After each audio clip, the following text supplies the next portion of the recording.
Here's a story about the Sasavar Rebbe. His name was Moshe Leib of Sasav. The story is that there was a poor Jew that this story was, who knows where it happened, in Poland or somewhere 150 years ago.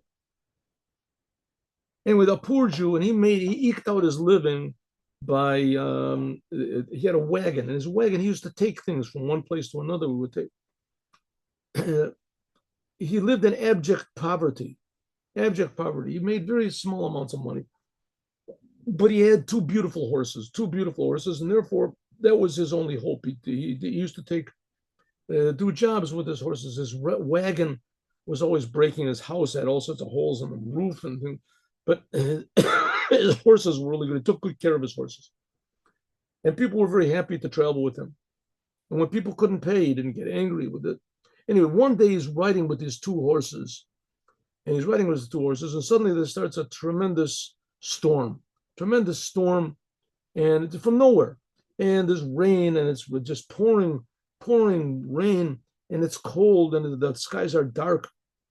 And one of the great difficulty is he able to see where he's going. He's trotting along on the roads. The roads, of course, are not paved, so it's all muddy and everything. Suddenly he hears someone screaming on the side, help me, red of it in Yiddish. So he sees there's some poor guy standing on the side of the road, and he's sunk in mud. He must have got caught in the rain. So this Jew is a strong guy. So he says, "Don't worry," grabs onto him and pulls him up. He has some sort of a blanket or something. He covers him over, and they drive together in the pouring rain, and they get to some place with some sort of an inn. And the man that he saved comes as a religious Jew, and he looks and he sees who it is. It's Rabbi Moshe Leib of Sussel, a tremendously holy rabbi. So he said, "My friend, you just saved my life. You just saved my life. I anything that you want, I'll give you anything that you want." So he said, what type of a blessing would you?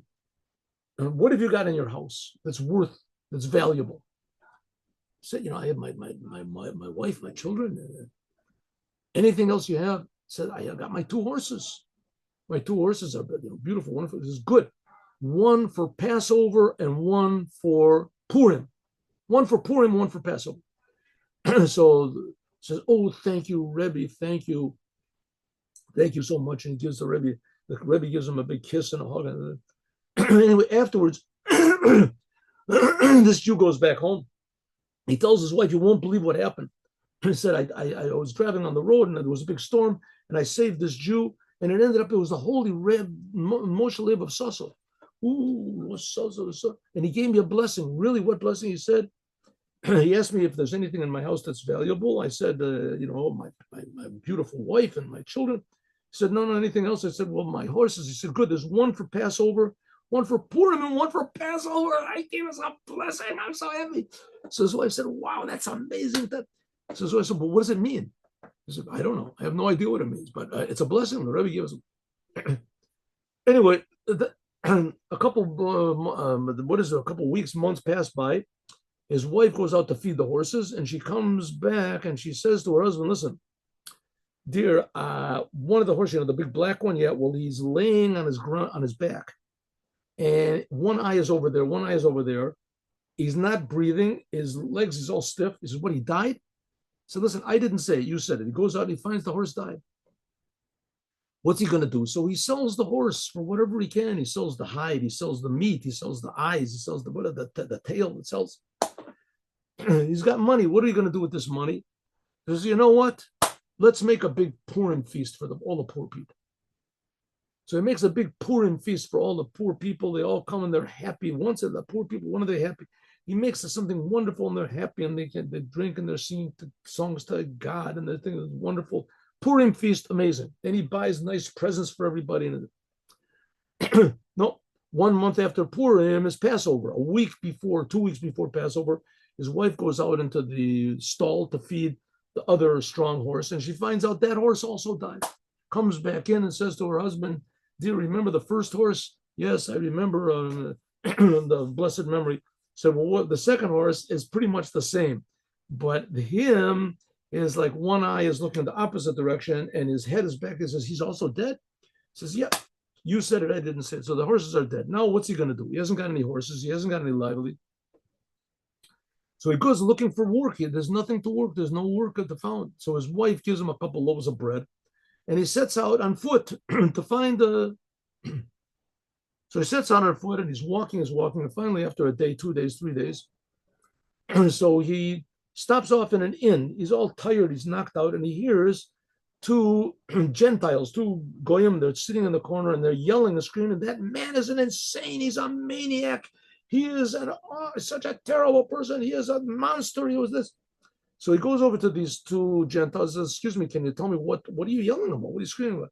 He says, what are we screaming about? We got a boss, the Baron. He is a monster. He is just a terrible, cruel person. He wants us to find him a manager for his estate. And everybody that we bring, he hates the person. He can't stand him. And then he beats us. But we don't know what to do. If we don't find somebody, then he's going to evict us. And if we do find somebody, he gets mad. The man is a maniac. So this fellow, let's call him Avraham. So this Avraham, the one who lost the horses, he says, listen, maybe try me. So they look at him and they say, excuse me, but you're a Jew, right? He says, yeah. He said, listen, the Baron hates everybody, but especially he hates Jews. He can't stand Jews. I feel him a mile away. He smells it. He hates Jews. We can't bring him. He'll beat you up. So he said, okay. So what do you got? You got nothing. Bring me. If I don't work, then tell the boss, tell your Baron that I lied to you. That I told you. They talk it over and they said, listen, we've got nothing to lose. We're going to get beaten up anyway. So they bring him. So they bring him to the boss and they bring him to the Baron. The Baron's sitting there. And they say, your master says, what'd you bring me? You bought me a Jew? He looking for his whip to this. And Avram says, what would you rather? They brought you a pickle? So the Baron says, a pickle. A pickle. That is a pickle. And he starts to laugh. They said, this is the first time we ever saw him smile. This pickle. He said, you Jew. You made me laugh. You made me laugh. That's good. So what would you rather? That I made you stand on your head? Stand on my head. And he's laughing and he's rolling on. That is the best sense of humor. He says the most stupid things. And it's exactly what the guy wants to hear. He says, okay, you know what? I'll give you a chance. He gives him a chance. And Avram succeeds. He takes to it like a fish in water, and everybody likes him, and he likes everybody, and he gives everybody a good work, and he has praises for everyone to go. And the Baron says, listen, I see I was wrong about the Jews. You know, you're a nice guy. You know, I really get along with you. You're the only person in history that ever made me laugh. You know, you have more Jews like you. I said, yeah, there's more Jews. I said, yeah, well, let's bring them a few. Let's see what they are. And it ends up that he made a whole big community of Jews, and he built them a synagogue, and he only got blessings from it. So now he realized what it was that Rabbi Leib Sussim meant, one for Purim and one for Passover. If those horses would have been alive, so he would have still been a wagon driver. And now because he lost everything, as therefore he left open for God's blessing, and God blessed him with untold, unexpected riches and good for everyone around. Have a good day with Mashiach now. So it comes to show you that if things don't go the way you want, it could be that they're going the way that God wants for a bigger blessing.